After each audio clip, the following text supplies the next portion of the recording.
अस्सलाम वालेकुम। आज हम जो टॉपिक डिस्कस करेंगे डैट इज़ अबाउट स्ट्रोक। ठीक है। स्ट्रोक क्या होता है कि हमारे ब्रेन को 3 आर्टरीज सप्लाई कर रही होती हैं। एक होती है इंटीरियर सेरिबेलर आर्टरी और दूसरी है मिडल सेरिब्रल आर्टरी और तीसरी है पोस्टीरियर सेरिब्रल आर्टरी।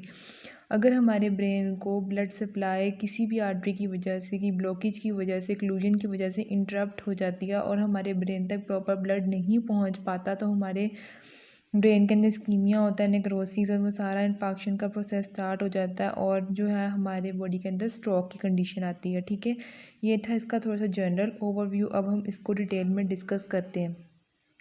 सबसे पहले हम बात कर लेते हैं स्ट्रोक की डेफिनेशन की। स्ट्रोक की डेफिनेशन आपने एज इट इज़ याद रखनी है। एक्यूट फोकल न्यूरोलॉजिकल डेफिसिट होते हैं secondary to any vascular abnormality in brain. Brain में किसी भी अबनॉर्मैलिटी की वजह से न्यूरोलॉजिकल डेफिसिट्स आना स्टार्ट हो जाते हैं। ठीक है, इसका जो ऑनसेट है वो एक्यूट ऑनसेट है, लॉन्ग ड्यूरेशन नहीं होता। ठीक है, फोकल न्यूरोलॉजिकल डेफिसिट्स का क्या मतलब है कि ब्रेन और स्पाइनल कॉर्ड की अबनॉर्मैलिटी की वजह से सीवियर साइन एंड सिम्टम्स आना शुरू हो जाते हैं, उसे हम कहते हैं फोकल न्यूरोलॉजिकल डेफिसिट्स। ठीक है, वैस्कुलर अबनॉर्मैलिटी क्या हो सकती है ब्रेन के अंदर? इस्कीमिया हो सकता है, जैसे मैंने बताया कोई ब्लड क्लोट है, वो वहाँ पे फंस गया है किसी आर्टरी के अंदर कि किसी के अंदर, उसने वहाँ पे ब्लॉकेज कॉज कर दिया है।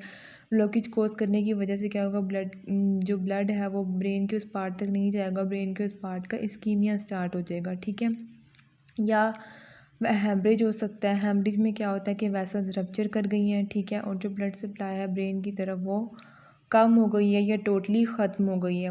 और थ्रोम्बो एम्बोलिज्म हो सकता है। ठीक है, कि वहाँ पे थ्रोम्बस बन गया या एम्बोलस बन गया है। ठीक है, नेक्स्ट हम बात कर लेते हैं स्ट्रोक की टाइप्स की। स्ट्रोक की 2 टाइप्स हैं मेन, इस्केमिक स्ट्रोक है और हेमरेजिक स्ट्रोक है। इस्केमिक स्ट्रोक 85% लोगों के अंदर होता है, जबकि हेमरेजिक स्ट्रोक 15% लोगों के अंदर होता है। ठीक है, इस्केमिक स्ट्रोक के अंदर क्या होता है, जो ब्लड सप्लाई है ब्रेन की तरफ वो कम हो जाती है। ठीक है, सेल्स एट्रोफी में जाना शुरू हो जाते हैं, उनकी नेक्रोसिस स्टार्ट हो जाती है।